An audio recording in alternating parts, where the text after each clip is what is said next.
el riñón en la cavidad abdominal del niño. Bien, entonces es para mejorar pues, el nivel de vida en el paciente con una insuficiencia renal crónica que ya es terminal. Incrementar su índice de supervivencia del paciente. Bien, los objetivos, ¿para qué sirve la tomografía renal? Es lógico para ver cómo está ese riñoncito, tanto del que va a donar el riñón como cómo está, digamos, donde va a colocarse el nuevo riñón al niño, ¿no? Entonces, ¿por qué? Porque van a utilizar, lógicamente, la aorta, ¿no? La van a utilizar, de repente, una arteria renal ahí que todavía puede hacer un shunt, ¿no? Entre lo que va a entrar al niño y lo que va a salir. A veces ni siquiera tocan los riñones, porque los riñones a veces son muy chiquititos, muy atróficos o son quísticos, y para no hacer mucho problema le dejan los riñones que le llamamos nativos, se los dejan ahí y le colocan un riñón, como ustedes ya han visto, de repente varios pacientes que han sido trasplantados, le han visto que el riñón en la fosa pélvica es donde se acomoda el riñón, ¿no? Entonces ahí colocan al lado derecho, al lado izquierdo, como convenga, lógicamente a la vascularidad del riñón que va a ser trasplantado. Entonces es necesario pues, hacer, ¿no?, una angiotomografía para ver cómo está la vascularidad renal en los pacientes donadores y en el que va a ser trasplantado. También hay pacientes que tienen, acá están hablando del problema de origen renovascular, ¿no? Hay pacientes que han nacido pues con una arteria renal muy estenótica, ¿no? Y que poco a poco ese riñón lo va sintiendo, ¿no? Y hacen una insuficiencia renal, ¿no? Al principio están bien, pero poco a poco entran en insuficiencia. Otra cosa que también utilizamos nosotros la angiotomografía es para ver cómo está el riñón después de trasplantado. No todos tienen la suerte, ¿cierto?, de tener un riñón trasplantado y de ir muy bien. A veces se complica, ¿no? Entonces el riñón a veces hace también una insuficiencia, ¿no?, al tiempo de trasplante. Entonces, lo primero, lógicamente, es una ecografía, ¿no es cierto? Con una ecografía vamos a hacer sus controles de este paciente trasplantado, pero cuando ya la ecografía nos indica que la entrada de sangre o la insuficiencia renal ya es muy grave, entonces el médico dice, este riñón más está haciendo daño que está proporcionando algo bueno al paciente, hay que sacarlo y hay que reemplazarlo, ¿no? Entonces, ¿qué es lo que hacen? Pues una angiotomografía para hacer sacar el riñón, ¿no? Y colocar otro riñón si tiene suerte el paciente de tener un riñón más cerca, ¿no? Bien, es necesario pues que tenga la información completa el médico que va a hacer el trasplante, ¿no? Porque ya ustedes saben que se saca el riñón y algunas veces sin querer, ¿no?, uno agarra y hace la tomografía, la angiotomografía, y dice voy a hacerle una reconstrucción tridimensional excelente, hace todo, pero dice estas cositas de acá están feitas, mejor las saco. Estos también los saco, solamente van a ver las arterias mejor, ¿no? Y nos olvidamos de que hay arterias que el paciente de repente tenía extras, ¿no?, por decirle, las arterias polares, ¿no? A veces las arterias polares no son una, sino son 3 o 4. Y entonces cuando sacan el riñón, ¿no?, entre comillas jalan la arteria o no se fijan en que hay otras arterias que tienen primero que clampar, ¿no?, y cerrar para sacar ese riñón y producir algo, ¿no? Entonces siempre hay que darle toda la información al médico que va a entrar para que él se sienta, como que dice, bien, para que coloque en donde debe de estar todo los... Bien, entonces, dice, también debemos presentar, lógico, como les estaba diciendo, del receptor que va a ser reemplazado para que el cirujano pueda planificar su cirugía y reemplazo, ¿no? ¿En dónde conviene? ¿Qué arteria es mejor? Si es que el uréter está bien, etc. No solamente... nosotros los que informamos esta placa, no solamente damos cómo está las arterias, las venas renales, sino que a veces también las posiciones de los uréteres, a veces hay anomalías congénitas, ¿no? Bien, trasplante del donante vivo, que es lo mejor, ustedes saben que con esto rara vez hace rechazo el paciente del riñón trasplantado, ¿no? Y todavía más aún si es de un familiar, ¿no? Muy cercano, su mamá, su papá, su hermano, su hermana, ¿no? Entonces ellos llevan que no rechace el riñón. ¿Por qué tomografía computarizada? ¿Por qué? Porque después de la ecografía pues es la que tenemos menos invasión, ¿no? Ustedes saben que la angio digital pues no tiene inconvenientes porque pueden hacer hematomas en el sitio de la punción, pueden infectarse también porque de repente, mala suerte, la sala estaba infectada. ¿Han visto ustedes cómo está ahora intervencionismo de la Menara? ¿Lo han visto? No dejan entrar a nadie, nada, no entra nadie, no tiene sus botas y todo completo, ¿no? ¿Por qué? Porque en la sala pues se infectan, ¿no? Por eso que tampoco se realizan algunos exámenes como ustedes han visto en algunos sitios en Estados Unidos las artrotomografías, ¿no? En donde nosotros trabajamos nunca hay artrotomografía. ¿Por qué? Porque tienen que pulsar la articulación y llevarla a tomografía. ¿Qué pasa? Se infectan, ¿no? Entonces, y perder una rodilla no es ninguna gracia, ¿no? Entonces no se va a poder hacer. Bien, ya, otra cosa. Análisis volumétrico, ¿qué hacemos con estos, la obtención de esa angiotomografía? Pues hacemos todas las técnicas que aquí en cuello también nos han hecho ver las chiquitas, ¿no? Volumen rendering, máxima intensidad de proyección, 3D surface, ¿no? Su elevada resolución, es muy buena la resolución, la podemos ver perfectamente las arterias, las venas, dependiendo de qué método de reconstrucción utilicemos, ustedes saben que podemos ver hasta los vasos más delgados y más pequeños. La velocidad de adquisición, capacidad para detectar, ahí está, las arterias accesorias, variantes anatómicas, que les digo, ¿no? A veces hay 3, 4 y hay sangrado, ¿no? Mayor precisión para localizar la calcificación vascular, ya ustedes saben, antiguamente también se hacían punciones de la arteria aorta, entre comillas a ciega. ¿Qué queríamos? Por medio del paciente se echaba boca abajo e introducíamos una aguja por el lado derecho o izquierdo, lo que acomodaba al paciente, y entrábamos a la aorta y ahí inyectábamos sustancia de contraste para ver cómo estaba, ¿no?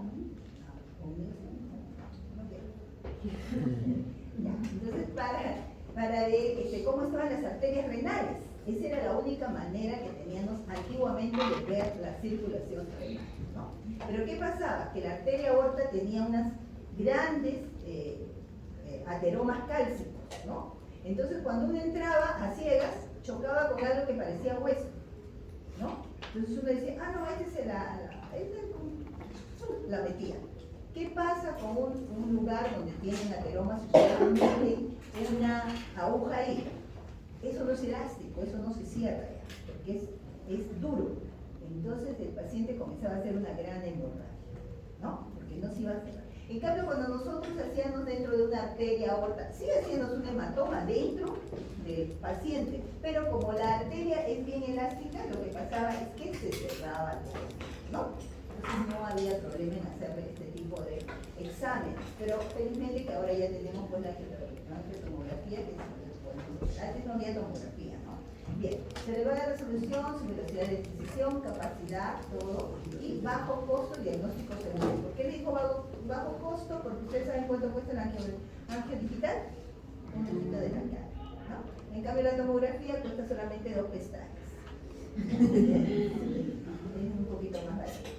Procedimiento, ¿no? Se realiza un estudio en fase arterial desde el borde costal inferior hasta la sínfisis del pubis, tratando de ver todo lo posible de las arterias que se comuniquen y de las venas que se comuniquen hacia el riñón que se va a trasplantar. Se introduce el contraste por la vena anterocubital, se coloca un rol en la aorta abdominal. Yo les dije ya varias veces de que se escoge la arteria más gordita, bueno, más gruesita, que tenga más diámetro mayor, ¿no? Para poder inyectar la sustancia de contraste, ¿no? Bueno, para utilizarla como medida de densidad, ¿no? Acá no hay peligro de que haya una gran, diríamos, una gran calcificación ahí, ¿no? Pero sí de que esté muy estenosada. Eso sí, ustedes, por más que tengan a la aorta ahí, que esté estenosada, no la van a escoger. ¿no? ¿Por qué? Porque igualito es como si se cogiera una arteria muy delgadita, ¿no? Y las técnicas, como ya han visto, el bolus tracking o el test bolus. Bueno, acá han escogido un umbral de 200 UH, ¿no? Y han visto ustedes que algunas veces no escogen lo que sale en el bolus tracking, sino que ya tienen reportado el umbral que necesitan para poder ver determinado vaso. Envío de certificación CEPAC, la reconstrucción, ¿no? Los tipos de reconstrucción. Bueno, he encontrado un buen artículo que de repente se los paso a ustedes sobre todo las reconstrucciones que necesitamos hacer para que ustedes vean que todo el trabajo que ustedes podrían hacer para mejorar la adquisición de sus imágenes, ¿no? No solamente es obtener las imágenes, ¿no? Sino reconstruirlas de modo de que mejoren la calidad de la adquisición, ¿no? Debe tener el mínimo grosor de corte posible, lo habitual es que sean ¿no? de 0.8, deben tener un intervalo a la mitad del grosor del corte, 0.4, es decir, 0.4, 0.5, una superposición, acá estamos hablando de la superposición del 50%, ¿no? Cuando nosotros obtenemos 1000 imágenes, por decirles así, y no es suficiente, mire, no es suficiente para hacer una muy buena reconstrucción, ¿qué hacemos? Interpolamos al 50%. Al interpolar al 50%, entre comillas, ya no tenemos 1000, sino tenemos 1500 imágenes, con lo cual, al reconstruir, hacer un NPR, lo que ustedes deseen, va a salir mucho mejor. Hasta nos podemos dar el lujo de cambiarles también el film, ¿no? Para que se vea mucho más mejor. Que permite un reformateo, ¿bien? Las reconstrucciones coronales y sagittales que se tienen que hacer para dar mayor información, igual que las tridimensionales, ¿no?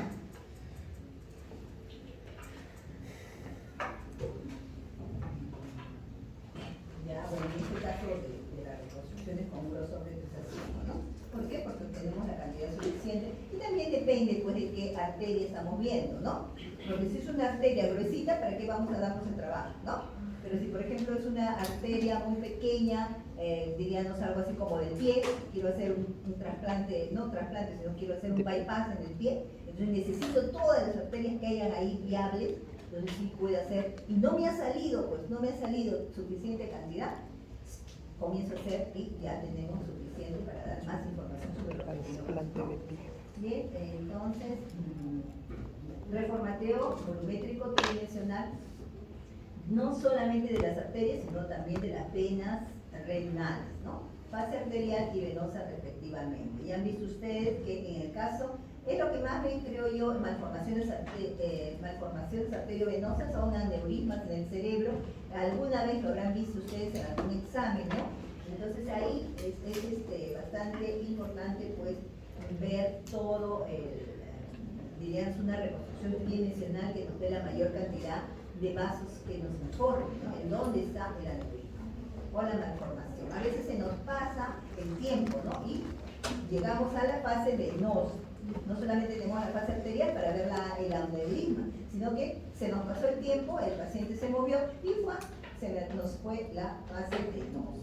Pero algunas veces es necesaria en quienes, en los que sospechamos malformación arteriovenosa. Ahí sí se nos debe de pasar, porque necesitamos ver no solamente la imagen arterial, sino también la imagen venosa. ¿Podemos tener este tipo de cosas acá en el riñón? Sí. También hay aneurismas en la arteria renal, ¿no? Y también pueden haber aneurismas dentro de las arterias más pequeñas, segmentarias, dentro del riñón, ¿no? Entonces hay que dar toda la información, porque el donante puede ser rechazado por estas cosas, ¿no?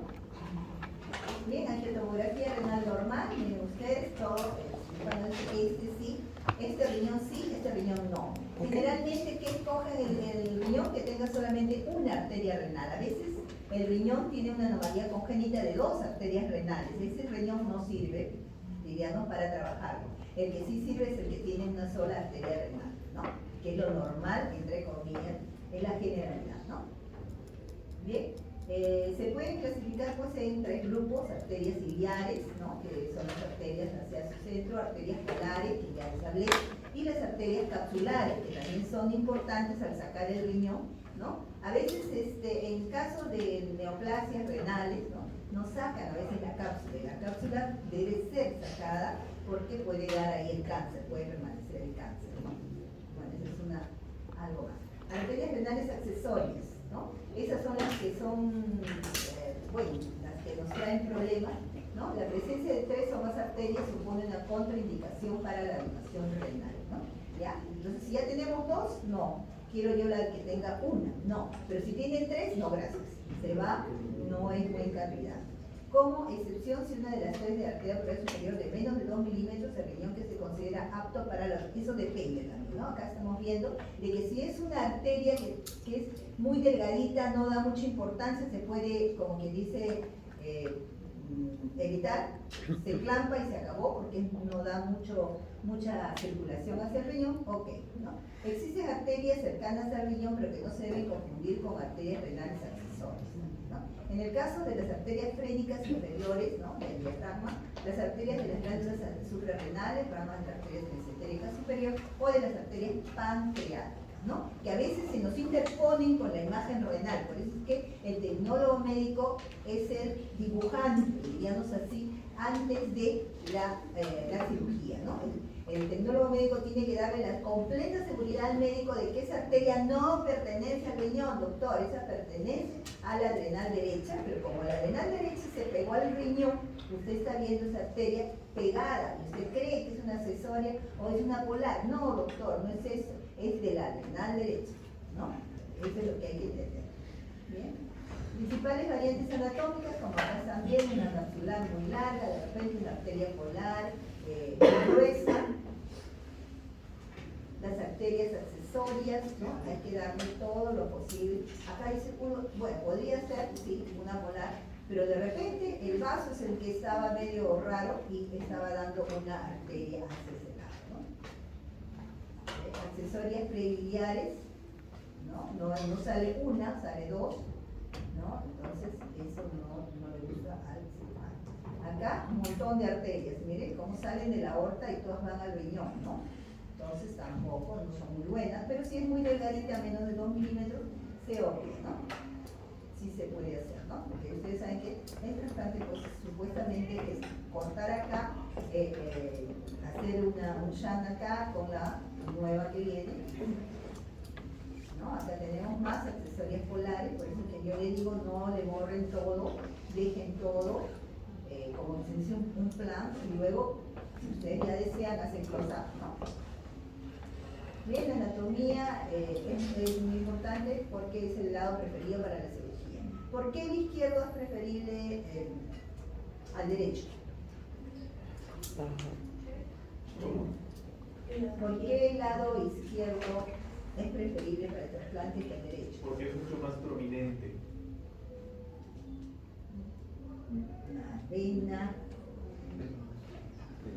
La vena cava, ¿hacia dónde está? Está más cerca del riñón de la aorta. ¿Cierto? Pero también la vena la voy a usar, ¿cierto? Entonces me conviene más el lado izquierdo. Arterias accesorias renales son la variante más común. Sensibilidad de la angiotomografía, 95 al 100% de arterias accesorias, ¿de qué cantidad, no? Las arterias renales se deben utilizar en las reconstrucciones con qué? Con el MIR, ¿no? De un grosor ligeramente aumentado de 3 milímetros para verlas bien, porque son gorditas, muy gruesitas. Sin embargo, es posible que existen capsulares de muy pequeño diámetro que no se pueden observar con estas reconstrucciones. Así que las tenemos que hacer de todas maneras, ¿no? El volumen rendering, ¿no? Es importante tener cuidado con las arterias o ligaduras por ser sangrados y toda la esclerosis progresiva. Eso también, ¿no? Hay que tener mucho cuidado cuando entre el cirujano no vaya a llegar algo que no sea de ahí. Uy, ligué, ¿qué pasó? Uy, el vaso se necrosó. Caramba, era una arteria del vaso, no era la arteria renal que tenía. También hay que... Entonces tenemos ahí estas formas de presentación que se pueden hacer, ¿no? Para que el cirujano se guíe. Otras formas de presentación, algunos tecnólogos antiguamente ponían estas cosas cuando había pocos pacientes, ¿no? Porque ahora ya no se puede, le ponían hasta los nombres, las flechitas, todo, hacían una cosita muy simpática, ¿no? cuando teníamos pues 12 pacientes en el día. ¿Y ahora cuánto son? El estudio venoso de riñón donante, en el estudio de las venas de riñón donante se debe facilitar también información similar a la cuando hacemos la arteria, ¿no? Toda la información, la visión del número, tamaño de las venas, ¿no? Se informa, sí. También pueden hacer, ¿no? El ABA, creo que ustedes conocen el ABA, que nos hace de que el vaso lo podamos poner bien planito, para poderlo medir, para poder medir las estenosis, ¿no? La visión del número y tamaño de las venas se debe mostrar, ¿no? En el riñón, estas variantes son más frecuentes en el riñón derecho, presentándose según los estudios en aproximadamente 15% de los donantes. También por eso no se escoge, ¿no? Se escoge el riñón. Existen alteraciones en el recorrido de las venas más frecuentemente ahora, ahí dice el riñón izquierdo está hecho, ¿no? Las variantes más habituales es las venas circunaórtica y retroórtica, ¿no? Que nos pueden decir de repente que son de otra parte, ¿no? Pueden ser, pues como les digo, la adrenal es la que más manda por ahí, la arteria, ¿no? Medición de la longitud de las venas, bueno, se deben realizar dos mediciones, entre el origen de la vena en la vena cava hasta la confluencia de las venas segmentales, la distancia de la confluencia de las venas izquierdas hasta el margen izquierdo de la aorta, ¿no? Es importante para que el médico sepa dónde va a cortar, ¿no? Recuerde que la longitud de la vena renal izquierda es mayor, lo que da mayor margen de maniobra, y es la razón por la cual en igualdad de condiciones se prefiere el riñón izquierdo para la donación, ¿no? Se considera contraindicada la confluencia de las venas segmentales. Se considera tal la longitud de las venas renales menor a 1 centímetro en el lado derecho y menor a 1.5 en el izquierdo, ¿no? Estamos viendo que el izquierdo más, el diámetro más grande, mejor accesibilidad, etc., ¿no? Las venas renales hay múltiples y sí las constituyen un 15 al 30% de las variantes anatómicas, ¿no? Si realmente hemos visto bastantes renales de la historia. Las del lado derecho son muy comunes en el 30% de las personas, y la variante más común de la vena izquierda es la circunaórtica, o sea que rodea a la arteria aórtica. La menos común es la vena retroaórtica, ¿no? Sí, se ve, pero muy rara vez. Antes lo habré visto. Las venas accesorias, ahí están viendo ustedes, miren qué cantidad de venas accesorias ya hacen como una especie de enrejado, ¿no? Pero si ustedes le demuestran al médico todo esto, él puede pues ayudarse, tratar de aceptar el riñón. Miren ustedes qué cantidad de, ¿no?, de anomalías congénitas venosas, las venas accesorias. Debe recordarse que no es habitual que la vena renal derecha reciba venas tributarias, como acabamos de ver, ¿no? En el caso de hacerlo, suele recibir únicamente la vena suprarrenal inferior, ¿no? Ya ves, ahí se están metiendo las suprarrenales en las adrenales, ¿no? Y a veces, pues, una de esas venitas, pues, se va para allá, ¿no? Sin embargo, la vena renal izquierda recibe habitualmente 5 afluentes, imagínense, todas estas, ¿no? La suprarrenal inferior, la gonadal, como para ascendente, la renal izquierda y la NH. Porque sabe que la gonadal, pues, viene desde abajo, y como por la vena mesentérica, ¿no? Se conoce la vena mesentérica inferior. Bien, las variantes venosas, ahí tenemos variantes venosas, ¿no? Esta de acá. Parece que fuera arteria, ¿no? Porque está yendo de la arteria. Ustedes tienen que verla y demostrar que no lo es, ¿no? Acá está la vena retroórtica, miren ustedes, pasa por acá. Generalmente pasa por arriba, ¿se acuerdan? Acá, variantes venosas, triple vena renal, 1, 2 y 3, ¿no? Bueno. Y trifurcación de vena renal izquierda, también. Estudio de la vía urinaria, ¿no? Le digo, no solamente tenemos que informar la arteria, la vena, sino también cómo va la vía urinaria, ¿no? ¿Por qué? Porque puede ser que el paciente tenga doble sistema pielo-ureteral. ¿Han visto esos riñones grandes? ¿No? Entonces esos riñones grandes uno ya sospecha de que no es un riñón, sino son dos riñones que se han unido y que da un sistema, doble sistema, ¿no? Esos son delicados, esos riñoncitos son delicados. A pesar que uno dice que bueno, tengo un riñón grande, no, son un poquito delicados, a veces he visto más problemas en ellos que los riñones. Bueno, doble sistema, estenosis de la unión piel-ureteral, cuando ustedes han visto esas pelvis extrarrenales, o sea que parece que hubiera una dilatación del riñón, uno dice, hay un hidronefrosis, pero qué raro es que esta hidronefrosis está afuera del riñón, y no es uréter, es una tremenda pelvis extrarrenal. Pero como pesa tanto, porque se llena de pilita, entonces, ¿qué hace? Al uréter que está juntito, que le está saliendo, lo arquea un poquito. Entonces, ¿qué pasa con el paciente? ¿No? Hace esta que se llama unión piel-ureteral. Entonces, es una juntura, la juntura piel-ureteral, lo cual trae como consigo de que se acumule mucha orina arriba, y por eso que operan a veces esto y liberan al uréter, ¿no? Entonces no vamos a pasar pues este tipo de riñón a un problema, no le vamos a dar al pobrecito que ya estaba con problemas, ¿no? Entonces no son. Entonces acá ustedes tienen varias bibliografías, quieren leer un poco, ¿bien? Hoy día a las 9